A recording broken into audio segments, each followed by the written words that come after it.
everyone, my name is Corina Rodríguez Enríquez. I am part of the executive committee of DAWN, Development Alternatives with Women for a New Era. DAWN is a lead organization in development studies, development analysis from a feminist perspective, and we have increasingly challenged the mainstream narrative and practice that blockades and promotes the private sector as the key actor and that leads to a marketization of development. We have carried out a set of case studies that focuses on experiences of public-private partnerships, or PPPs, as we call them.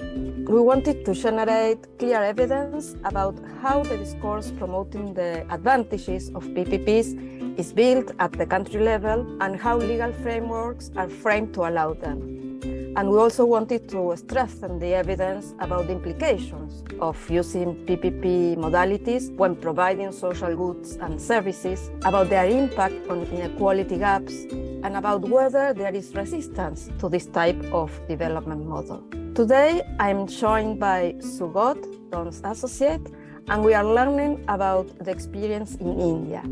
For that, we are very happy to have with us the author of the Indian case study, Sulakshana Nandi. She is involved in research, capacity building, and advocacy on issues related to health equity and access, and public policy and programs for health and nutrition, with a focus on gender and vulnerable communities.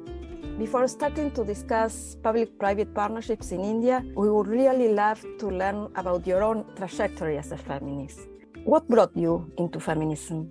First of all, thank you, Corina and Dawn, for inviting me for the podcast. I think I was a feminist since childhood, and since childhood, I was always troubled by injustice. Growing up in an Indian society, there would be many things that I would continuously resist, question, and rebel against.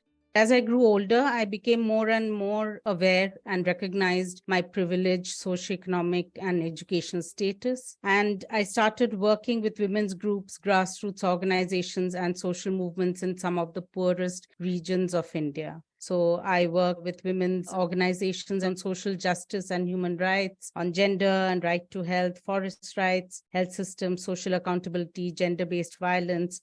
Through this work, I have learned more about being a feminist, and I've learned this from community health workers, activists, and other feminist mentors, and I'm very happy to be part of the feminist movement. So now to come to the Indian context, on one hand, India is viewed as a rising global power with growing economic capacity and influence beyond its borders, and it develops trade and investment links with other parts of the world. It has adopted neoliberal policies advocated by the international system and applied them nationally and subnationally. But yet, the country reflects disparities and worsening. As we know, increasingly restrictive legislation is also resulting in political conflicts and social unrest. At the same time, we know that social movements have flourished and are developing powerful and effective campaigns to resist the neoliberal and anti-democratic changes and to campaign for progressive change. So within that, we see both the power and contradictions of neoliberal strategies as well as the impact of successful resistance by organized social movements. So we think many lessons can be learned from the experience of India. Is this perceived nationally? How is this narrative reflected in the case study?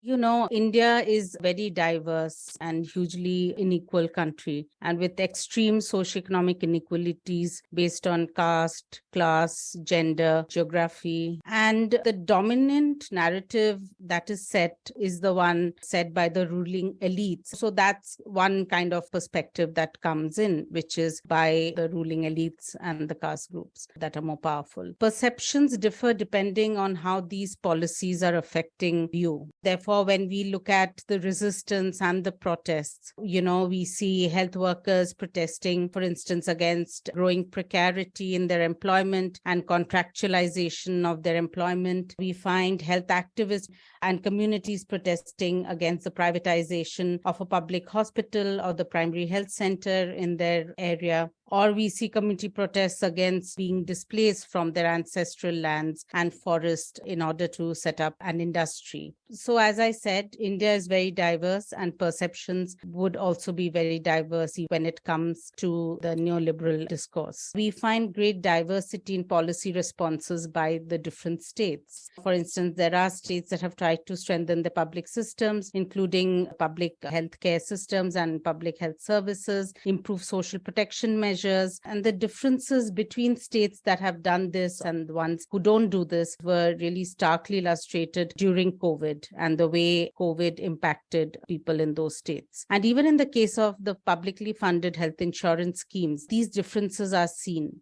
For instance, there are states that have a strong public sector hospital network that are able to reduce some of the damage and exploitation by the for-profit private sector of the patients who are utilizing the services there. So the case studies, in a sense, it's an illustration of this kind of neoliberal spread and the implications and the impact of that on health systems and on people, especially on women. We know that the case study discusses the evolution of neoliberal policies since the liberalization of the 1990s. The case study also discusses how these policies have become embedded in the health sector, particularly through PPPs, both in providing health insurance and in managing and operating health facilities and services. Could you reflect a bit on the historical and current context that led to the development of health PPPs in India, and what's been the experience of the PPPs in the country? What does the case study say about the intertwining of global agendas, for example, around universal health coverage, with the neoliberal frameworks and how they play out at national levels? Thanks for the question, Sue. Similar to many other countries in the global south, the structural adjustment programs of the 1990s led to a gradual withdrawal of government from the social sector, which really damaged the public health system in India. And by the early 2000s, this impact was very visible. And so when in 2004, a new India coalition government, the United Progressive Alliance, was formed and came into power, the coalition had left and socialist parties, they introduced a series of progressive legislations. And one of the initiatives was the National Rural Health Mission, which was aimed at improving the public health services. However, even under the National Rural Health Mission, there was also increase in the health budget.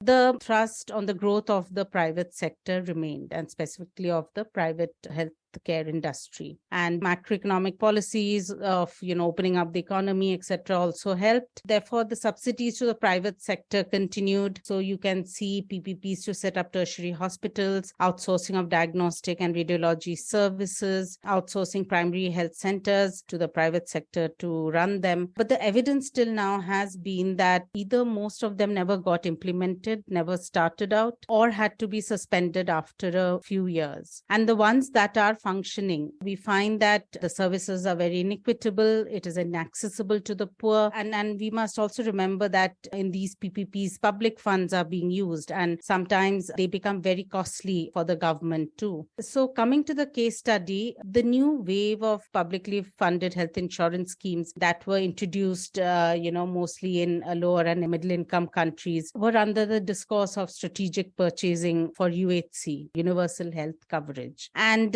globally, while there is a consensus on the definition of UHC, it is highly contested discourse on the role of governments and the roadmap to achieve the UHC objectives. And the mainstream discourse on UHC, while it argues explicitly for a single-payer public financing, it underplays the role of public services, and it calls for shifting the role of government to purchasing or contracting services from private providers. And the experience, not only in India, but in many countries of the global south, where publicly funded health insurance schemes had been introduced, has shown that it has only led to further commodification and commercialization of healthcare and worsened equity in access, weakened public services without being able to regulate the private sector. Your case study focuses particularly on the development of the publicly funded health insurance programs in India. Can you summarize the full story of this case study? What are the main insights? What are the learnings from the study? And what has happened more recently since the case study was written? The first national publicly funded health insurance scheme was introduced in 2009. And in 2018, the government expanded the RSBY through the Pradhan Mantri Jan Arogya Yojana, or PMJAY, under the Ayushman Bharat reforms. So the PMJY increased the population coverage and the insurance coverage per household, which became from USD 400 per year to around $7,000 annually. It is known as the largest PPP in health in India, and the case study talks about its impact for women's access to health services and its impact on the public health system, taking state of Chhattisgarh as an example. Chhattisgarh universalized the publicly funded health insurance scheme in 2012. So we looked at a case where, there was universal health insurance, and we illustrate the issues in that state along with the larger issues from the other evidence in India. So the publicly funded health insurance scheme, the rationale for it was to reduce financial burden on healthcare expenditure through efficiency, quality, competition for the providers, and choice for people. However, there was also explicit objective of favoring and engaging the for-profit private sector or promoting commercial interests. The PMJY also has a lot of support by global actors, philanthrocapitalists, international development agencies, global institutions, and academia. So the case study looks at the evidence of the impact of the PMJY and other publicly funded health insurance schemes. And the main findings are that the scheme and its implementation is non-transparent and there is no accountability to the public. The contracts between the government or the insurance company and the providers are not being enforced. And the most vulnerable, who are the patients or women family members, are pitted against the most powerful, that is the for-profit private providers and the corporate sector. And there is collusion between public and private sectors that has been legitimized due to dual practice. A lot of the doctors, instead of providing service in the government hospital, send people to the private hospital.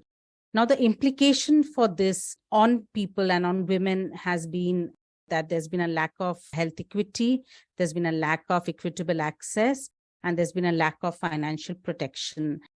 Utilization has increased in some instances, but it has been inequitable. And these differences are based on geography, regions, rural, urban, social groups, caste groups, class, and tribal populations.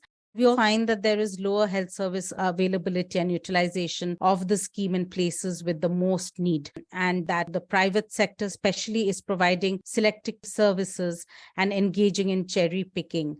And as a result, we see a pattern of unnecessary surgeries, tests, and drugs under the scheme. There have been instances of hysterectomies and C-sections that have been unnecessary. For instance, in Chhattisgarh itself, there have been nearly 7,000 cases over 3 years. And in Bihar, nearly 16,000 cases of unnecessary hysterectomies had emerged at one point of time. So the main objective of such schemes is said to be financial protection.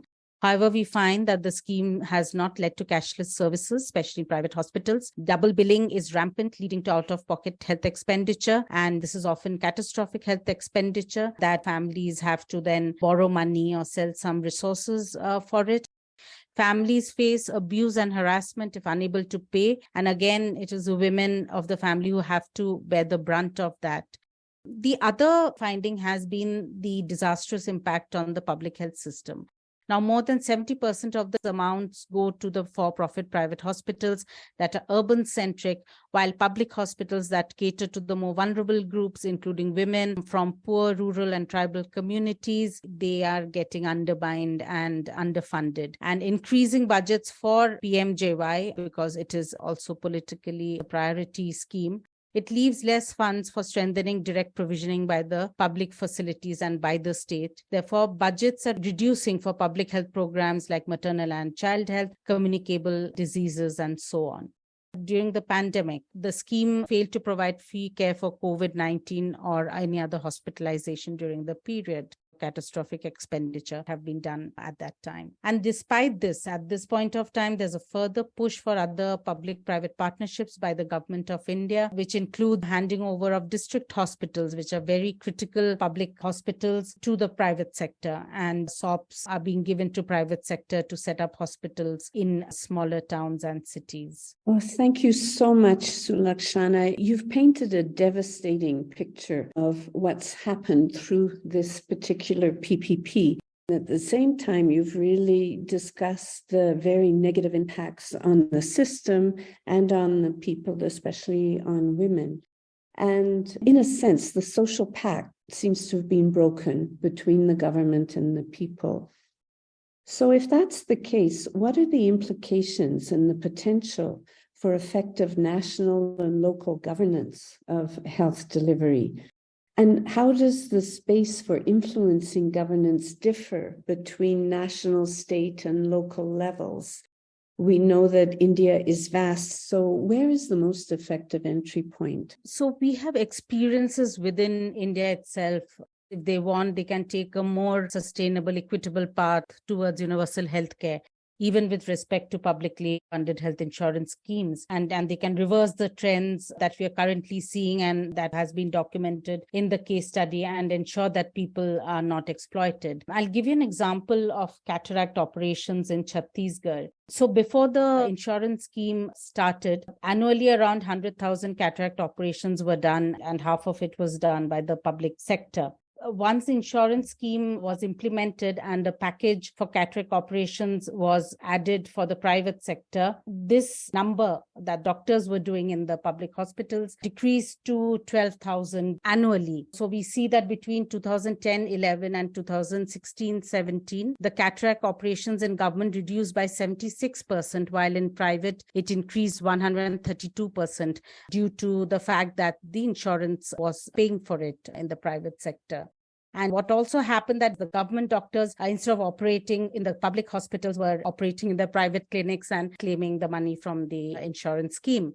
Now, in recent years, a couple of years back, the government removed the package from the private sector list. And this year, we see that once again, the public sector has reached the number of cataract operations of nearly 50,000 that it used to do before the cases had got diverted to the private sector. So this means that there is scope, there is opportunity, and there is always a chance to revert and reverse any negative trends that are happening, which is causing, people more out-of-pocket expenditure, which is causing more expense even to the government. So I think this example is very important to actually reiterate that. And along with that, when we talk about influencing governance at a national, state, and local levels, I think it's very important to intervene at all levels. So feedback, grievance, redressal mechanisms, democratic and localized systems of decision-making can be really useful in that. One does need to ensure that the power dynamics are recognized and the voices of women and marginalized groups are heard. Can you tell us a little bit more about this impact on women, and more broadly, how has the introduction of public-funded health insurance and other privatization strategies impacted women, and what is the implication for health policy, for health systems and practice? So we find in the case study that, PMJY has had serious implications for women's health and their access to health services, and especially for women belonging to the scheduled tribes, scheduled caste communities, the poor and other vulnerable communities. Now, within these groups, women are especially vulnerable. And as India's liberalized economy has progressed on development paradigm, women are disproportionately affected by increasing violence, dispossession and resource capture, environmental degradation, migration, informalization of labor, and also dominance of the conservative right-wing politics. And these processes, coupled with inadequate social welfare, decreasing provisions of public services, and increasing privatization, really put women from historically oppressed castes, weaker socioeconomic sections, and indigenous communities particularly at risk. The impact of publicly funded health insurance schemes really need to be seen within this context. So the case study finds that the scheme has really enabled private interests to gain control over women's own bodies, which are seen as a means of making profit. Therefore, they are subjected to unnecessary procedures and other forms of treatment. funds that should have been spent directly on women's health and would have ensured that they are able to access the services that they need and require have instead been routed through the PMJY. And in a context of an unregulated and a very powerful private for-profit sector, the public funding for private provisioning has clearly proven to be a disaster for women. And within all this, women do not even have any role in decision-making or any kind of participation at any stage of PMJY implementation or monitoring, even though they are the ones who have been most affected by it. Can you tell us how has the feminist movement in India engaged with these health reforms and with issues of marginalized women seeking healthcare under the current system?